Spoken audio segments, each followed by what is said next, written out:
18 सितंबर से जम्मू कश्मीर में होने वाले 3 चरणों के मतदान में दूसरे चरण के लिए नामांकन पत्र भरने के लिए बीजेपी के हब्बा कदल कॉन्स्टिट्यूंसी के उम्मीदवार अशोक भट्ट हमारे साथ बात करने के लिए मौजूद है, जो आज अपना नामांकन पत्र भरने जा रहे हैं। अशोक साहब, आपसे जानना चाहेंगे कितनी उम्मीद है, क्योंकि इस बार बीजेपी जो है कहीं मुस्लिम चेहरों और कश्मीरी पंडितों पर जो है किस्मत आजमा रही है ताकि कश्मीर में कमल खिले, तो किस तरह की उम्मीद दिख रही है? देखिए, आप खुद भी देख रहे हैं कि कितना जोश है।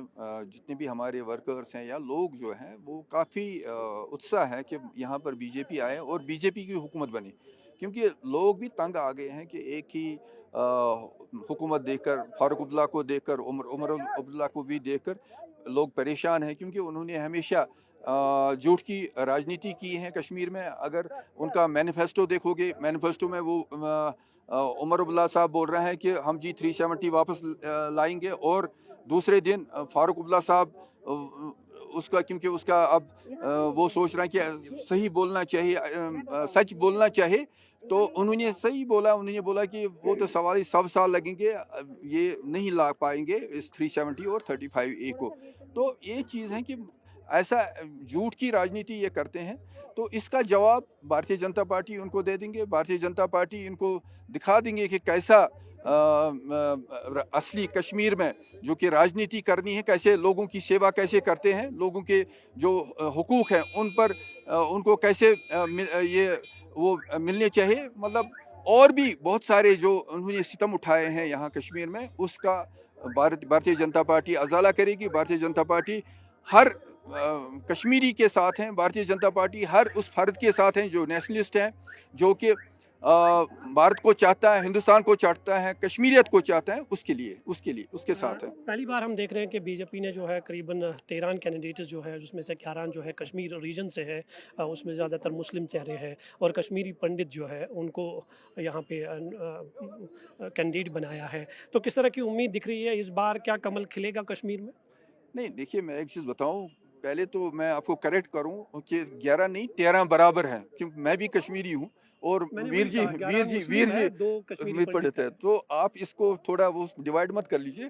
तो मेरा एक ही चीज़ है, देखिए कि भारतीय जनता पार्टी जो कि हमारी संगठन है, हमारा संगठन जो है कि हर जगह मजबूत है। अगर आप देखेंगे कि डाउनटाउन में जाइए, आप अगर खानियार जाइए, आप किसी जगह किसी कॉन्स्टिट्यूंसी में श्रीनगर में जाइए, वहाँ पर हमारा कर्मठ वर्कर मिल जाएगा, वहाँ पर हमारा वर्कर मिल जाएगा जो कि भारतीय जनता पार्टी का और नेशनल फ्लैग हाथ में लेकर चल रहा है। तो यही दर्शाता है कि भारतीय जनता पार्टी यहाँ हुकूमत भी बनाएगी और भारतीय जनता पार्टी यहाँ सीटें भी निकालेगी। तो श्रीनगर की जो 3 सीटें हैं उन पे आज आप नामांकन पत्र भर रहे हैं, अलग अलग कैंडिडेट्स, लाल चौक है, हबा कदल है, ईदगाह का इलाका है, तो किस तरह की तस्वीर हमें आज देखने को मिलेंगी? कौन से ऐसे बड़े नेता हैं जो आपके साथ आज रहेंगे? देखिए, यहाँ पर अभी हमारे डॉक्टर जितेंद्र सिंह साहब होंगे, तरुण चुग साहब होंगे, राम माधव जी हैं यहाँ पर। तो ये तीनों लोग जो है हमारे कर्मठ लीडर्स हैं, मिनिस्टर्स हैं, तो ये हमारे साथ रहेंगे आज। तो इससे दर्शाता है कि कितना फोकस है कश्मीर के ऊपर, कितना ये है सब उत्सुक है कि मतलब यहाँ पर हम सीटें जीतें और यहाँ भारतीय जनता पार्टी की हुकूमत बनाएं। दूसरे जो अलायंस के जो पार्टनर है, नेशनल कॉन्फ्रेंस है, कांग्रेस है, उनके स्टार कैंपेनर जो है अपने कैंडिडेट्स के लिए कैंपेन करने के लिए पहुंच रहे हैं, जम्मू कश्मीर के दौरे पर है, तो बीजेपी में कौन सी ऐसी लीडरशिप होगी जो कैंपेन करेगी? आप देख लीजिए, 2-3 दिन में आप देख लीजिए फॉर्म भर के, आप ये भी देख लीजिए कि कितने बड़े लीडर हमारे पास आएंगे। यहाँ पर अमित शाह जी भी आएंगे, यहाँ पर मोदी साहब भी आएंगे। अमित शाह जी रैली करेंगे, बड़ी रैली यहाँ पर करेंगे, और वो चाहते हैं कि हवा कदल में एक रैली हो। इसी तरह मोदी साहब की एक बड़ी रैली होगी। बाकी जितने भी यहाँ पर हमारे लीडर्स हैं, शाहनवाज साहब भी आएंगे यहाँ पर, नकवी साहब आएंगे, स्मृति ईरानी आएंगे, मतलब काफ़ी हमारे दिल्ली से बड़े लीडर आएंगे। हबा कदल कॉन्स्टिट्यूंसी का एक इतिहास है, कश्मीरी पंडित और मुस्लिम वहाँ एक भाईचारे की मिसाल दी जाती है, तो क्या प्रधानमंत्री नरेंद्र मोदी से आप रिक्वेस्ट करेंगे कि वो इस तरह की कॉन्स्टिट्यूंसी में आके आप जैसे कैंडिडेट के लिए प्रचार करें? नहीं, हम तो उत्सुक हैं कि वो भी, मोदी साहब भी वहाँ आएँ और वहाँ पर प्रचार करें। देखिए, क्योंकि डाउनटाउन जो है कंजेस्टेड एरिया है, वहाँ पर हमें देखना पड़ेगा कि जगह की भी प्रॉब्लम है, इतनी बड़ी जगह भी नहीं है।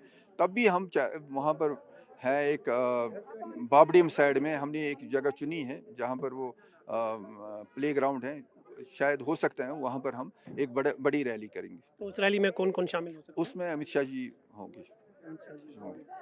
मैनिफेस्टो की जहाँ तक बात करें तो सभी पार्टियों ने अपना मैनिफेस्टो जो है लोगों के सामने रखा है, लेकिन बीजेपी की तरफ से अभी तक मैनिफेस्टो रिलीज़ नहीं किया गया है। इसकी कोई ख़ास वजह? नहीं, कोई नहीं है इसमें। कल शायद मुझे लगता है कल वो मैनिफेस्टो कल या परसों 1-2 दिनों में वो मैनिफेस्टो आएगा, क्योंकि हमने उसमें बनाया है। उसमें ये है कि एक तो राशन जो है वो डबल होना चाहिए, और दूसरा मेन जो है, और ये जो पावर की प्रॉब्लम है इसको सॉल्व किया जाए, और 300 यूनिट यहाँ पर पावर फ्री मिलना चाहिए। उसमें ऐसी ऐसी चीज़ें लिखी, और एम्प्लॉयमेंट पैकेज जो बच्चों के लिए एम्प्लॉयमेंट पैकेज उसके ऊपर उसमें ध्यान दिया गया है। हबकदल कॉन्स्टिट्यूंसी की बात करें तो माइग्रेंट वोटर्स बेहद ज़्यादा है, और पिछले चुनावों में हमने अक्सर देखा है कि बाइकॉट की वजह से बहुत कम वोट पड़ते थे और कुछ पार्टियों को उसका फ़ायदा मिलता था। तो इस बार आप वहाँ की तस्वीर कैसे देख रहे हैं, क्योंकि आप लोगों के बीच में जा रहे हैं, प्रचार कर रहे हैं? देखिए, मैं एक चीज़ बताऊं कि वो पुराना ज़माना ख़त्म हो गया है, कि अब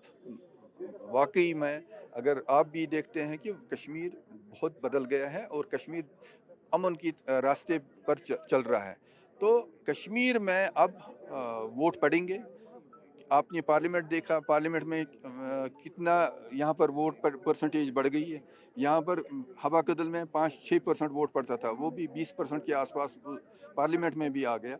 तो असेंबली में मेरे हिसाब से 40-50% असेंबली में भी वोट पड़ेंगे, और उसमें मुस्लिम वोट भी पड़ेगा और पंडित वोट भी पड़ेगा। ये कहा जा रहा है कि 6 सितंबर को जो है गृह मंत्री अमित शाह जो है जम्मू कश्मीर के दौरे पर आएंगे। जम्मू में वो एक मैनिफेस्टो रिलीज़ करेंगे, और उसके बाद कौन से ऐसे नेता है जो कश्मीर आएंगे?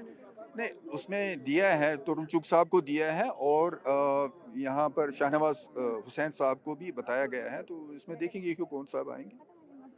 तो किस किस कैसे नेताओं की आप उम्मीद रखते हैं कि वो आने चाहिए और बीजेपी के लिए कश्मीर में प्रचार करना चाहिए, क्योंकि बीजेपी आर्टिकल 370 हटाए जाने के बाद ये दावा कर रही है कि कश्मीर के हालात बदल गए? देखिए, मैं एक चीज़ बताऊं कि हमारे मतलब जितने भी हमारे लीडर्स हैं, कोई भी यहाँ पर आ सकता है और यहाँ पर प्रचार कर सकता है।